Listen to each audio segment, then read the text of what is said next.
નમસ્કાર, આપ જોઈ રહ્યા છો સ્પાર્ક ટુડે ન્યૂઝ। છોટાઉદેપુર જિલ્લાના કવાંટમાં હોળી પછી ત્રીજના દિવસે વિશ્વ પ્રસિદ્ધ ગેરનો મેળો ભરાય છે, જેમાં છોટાઉદેપુર જિલ્લાના ગામોમાં વસતા આદિવાસી ભાઈ બહેનો અને અબાલ વૃદ્ધો સાથે અડીને આવેલા મધ્યપ્રદેશ તેમજ મહારાષ્ટ્રની સરહદે આવેલા ગામોના આદિવાસીઓ કવાંટ ખાતે આદિવાસી સંસ્કૃતિની આગવી ઓળખ સમાન યોજાતા ગેરના મેળામાં ખૂબ મોટી સંખ્યામાં ઉમટતા કવાંટમાં જાણે આદિવાસીઓનું કીડિયારું ઉભરાયું હોય તેવા દ્રશ્યો જોવા મળે છે।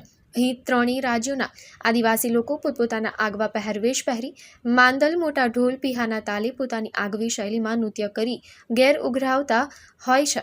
ગેરના મેળામાં આદિવાસી ગ્રામજનો પોતાની લીધેલી માનતા બાધા પૂરી કરવા ગેરૈયા બને છે। આ સાથે જ છોટાઉદેપુરના લોકપ્રિય સાંસદ જશુભાઈ રાઠવા સાથે રાજ્ય સરકારના મંત્રીશ્રીઓ કુબેરભાઈ ડિંડોર અને ભીખુસિંહ પરમાર, જિલ્લાના ધારાસભ્યો રાજેન્દ્રસિંહ રાઠવા, જયંતિભાઈ રાઠવાએ પોતાના જિલ્લાના વિવિધ આદિવાસી આગેવાનો પણ પોતપોતાની મંડળીઓ લઈ ગેરના મેળામાં ઉપસ્થિત રહી મેળાને આકર્ષક બનાવવા સવારથી જ ગેરના મેળામાં આવી રજૂ કરેલ પોતાની આદિવાસી સંસ્કૃતિની પરંપરા મુજબના નાચ ગાનને નિહાળી આનંદ વિભોર થયા હતા।